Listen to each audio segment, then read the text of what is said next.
Өнөөдрийн Монголын нөхцөл байдал алдаа оноо бол тантай шууд хамааралтай гэж би бас бодож байна. За шинэ зүйл ихээсээ илүүтэй зарчмын асуудлуудыг бас танаас олон нийт залуучууд бас хүлээж байгаа болов. За энэ утгаараа би бас зарчмын нэг хэд хэдэн асуултыг танаас тодруулж асууя. За нийгмийн шударгус байдалтай тэмцэх ажлууд хэрхэн үргэлжлэх вэ? Олон нийт тэр дундаа залуучуудын хувьд хамгийн их өсөж байгаа асуудал бол энэ нийгмийн тэгш байдал.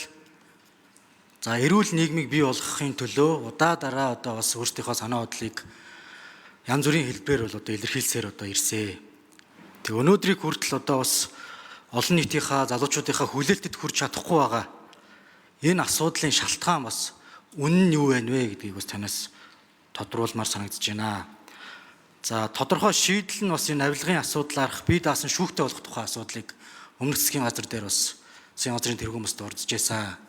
Тэгэхээр яг үүнтэй адилхан ямар тодорхой шийдлүүдийг хамтдаа хийж болох вэ? Энэ бол олон нийтийн хамгийн их хүсэмжилж байгаа зүйлүүдийн нэг юм аа. Үүнтэй уялдаад би бас хоёр дахь асуулт нь иргэдээ хэрхэн сонсож хэдүүлээ ажиллах вэ? Зөвшөлтсөл ойлголцлыг бас хэрхэн хийх вэ гэдэг дээрээ тодорхой бас нэг дүгнэлтүүдийг бас хийх нь зөв бахаа гэж бодож байна. Тэгэхгүй нийгмийн хуваагдал руу бас улам бороос явах юм эрсдлүүд байна гэдгийг би бас үгэндээ удаа дараа бас хэлээд байгаа. Тэгээ ингээд зарим жагсчл байдаг. Бусд нь ингээд үндсэндээ мэдсэн ч мэдээгүй юм шиг ингээд явж л байдаг. Нэг ийм байдлууд бас цаашдаа би болохгүй байгаасай. Нөгөө талаасаа ямар нэгэн явцсан эрх ашгаа хамгаалахын тулд тодорхой зорилготой жагсаалыг хийгээд тэгээ тэр асуудал нь бас шийдэгддэг ийм бас явцсан байдал руу бас битгий орж байсаа. Яаж энэ асуудлыг бас зохицуулдаг, иргэдээ сонсдог ийм төр засгийг бид бий болгож болох вэ? За Монголын барилгачдын холбоо 14-5 дахь хоног руугаа ороод жагсаж байгаа. Нэг талдаа Нямбатар даргын тавьж байгаа тендерийн тухай хуулиараа шалгаруулсан тендерийг ингээ харахаар зөв шаардлага, зөв зарчим байгаа даа.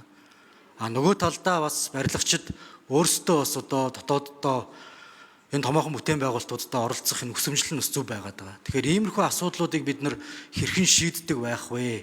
Олон нийтэд сонсдог засгийн газрыг хэрхэн бий болох вэ гэдэг хоёр дахь асуулт байгаа юм аа.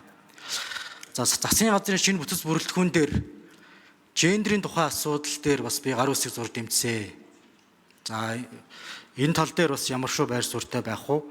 Бүчилсэн хөгжлийн бодлогыг хангах үүднээс бүсүүдийн оролцоог бас хэрхэн хангаж тэгш ийм бүтцийг бас бий болгож оруулж ирэх вэ гэдэг асуултуудыг асууя. За хариулт өгье. Нэр дэвшигч Зандан Шитрэг дарга.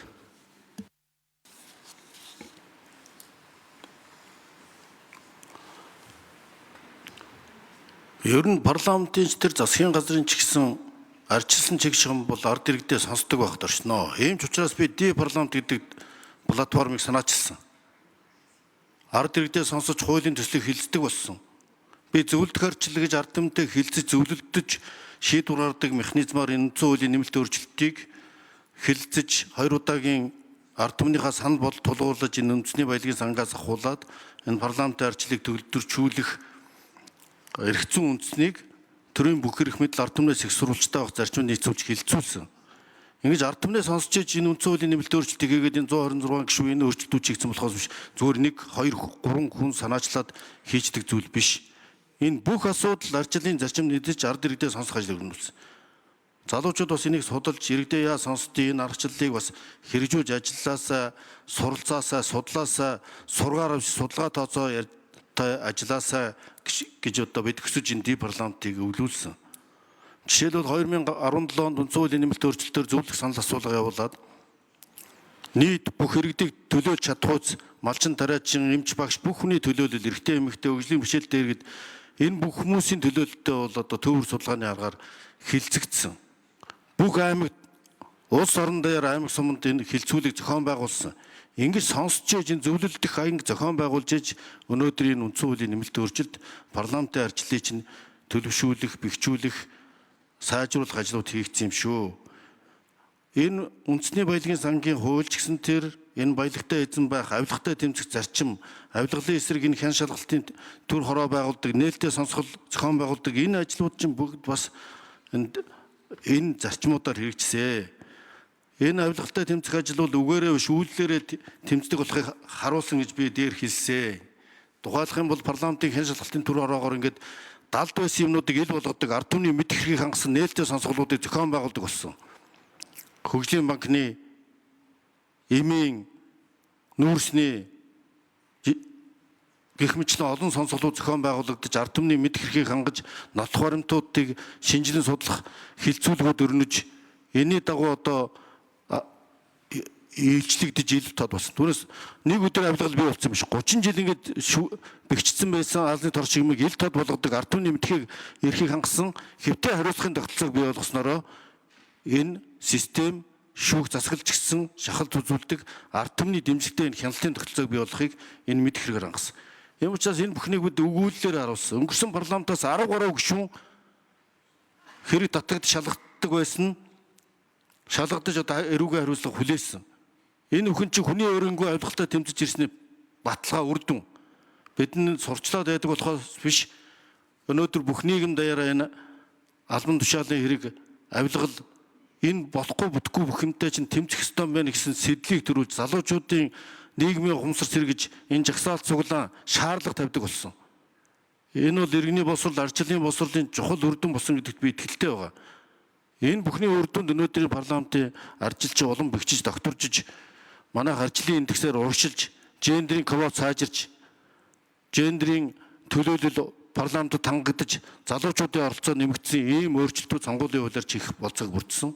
Энэ бол зөвхөн 76 гишүүний биш, Монгол Ардын намын лидерүүдийн, одоо манай одоогийн улсын хурлын даргын, ерөнхий сайд, Лувсан намсраа, оюун эрдэнэ энэ манлайлалд ор хэрэгжсэн юм бодиттой өөрчлөлтүүд. Тийм учраас өнгөрсөн бүхнийг хараар буцнаар биш бод. За ган хүлэг гишүүн тодруулж сууя. Тий яг өнгөрснийг үгүйсгээгүй.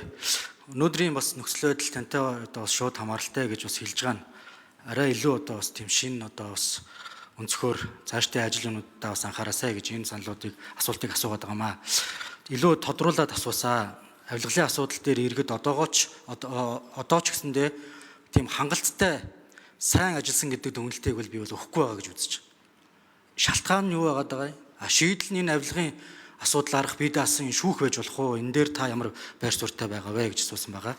Хоёр дахь нь энэ барилгачдын одоо жигсаал болоод байна л да. Тэгэхээр яг иймэрхүү жигсаалтай бид яаж харилцах юм бэ гэж асуугаад байгаа. Сонсоод болно нь болно, болохгүй бол болохгүй гэдгийг хэлдэг нэг ийм одоо ойлгомжтой ийм одоо зарчим бидэнд байх ёстой юу? Засгийн газрын шинэ бүтцээр гендрийн асуудлыг яах вэ? Бүсүүдийн оролцоог хэрхэн хангах вэ гэдэг ийм асуулт. За нэмж хариулт өгье. За энэ авилгалтай тэмцэх асуудал бол засгийн газрын үүрэг байдаг. Өөрөөр хэлбэл төрийн өмнө хуулийн биелэлтийг хангуулах үүрэг бол засгийн газар ерөнхий сайдын үүрэг байдаг. Улсын хурлын даргын хувьар ч гэсэн бидний хийгдсэн ажил бол харин улсын хурлын парламентын хэн шалгалтын тур ороог байгуулж энэ юмныг ил тод болгож хийгдэж хэрэгжүүлж ирсэн ажлын бодит үр дүнг. Энэний үр дүнд өнөөдрийн болсон парламентын дүр зургийг надтай шууд холбоотой гэж хэлж байгаа бол одоо би тийм гэж хэлнэ.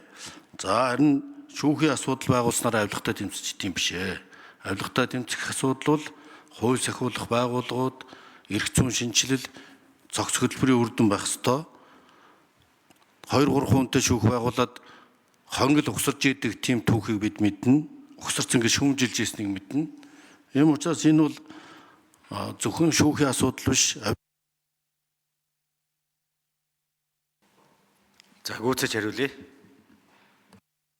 За энэ барилгачдын жагсаал цуглаантай холбоотой асуудал бол би өмнө 2-3 удаа хариулсан. Дахин давтаж хэлэхэд нийслэл хотын удирдлагууд энэ чиглэлээр 2 шийдэл гаргаад ярьж тохиролцоод ажиллаж байгаа барилгачдын холбоо бол туслан гүйцэтгчээр орж ажиллах барилгачдын ассоциац нь дараагийн тендерүүдэд оролцож бүтээн байгуулалтын ажилд оролцох ийм чиглэлтэй ажиллаж байгаа гэдгээ хотын дарга мэдгдсэн. Ер нь энэ үндсэн хуулийн 39-2 дагуу засгийн газараа яаж бүрдүүлэх нь ерөнхий сайдын бүрэн эрх байхаар үндсэн хуулийн нэмэлт өөрчлөлтөөр тодорхойлсон байгаа. Бүс бүрэлдэхүүний тухай хууль хилцэх үеэр энэ асуудал яригдах учраас тухайн үед нь одоо би тодорхой хилцэх боломж олдох байх гэж бодож байна. Одоогоор одоо томилогддог учраас дараагийн засгийн газрын бүцүүлэлтгүүний талаар ярих нь арай эрт байна. За ер нь энэ бүсчилсэн хөгжлийн чиг хандлагыг бол харгалзан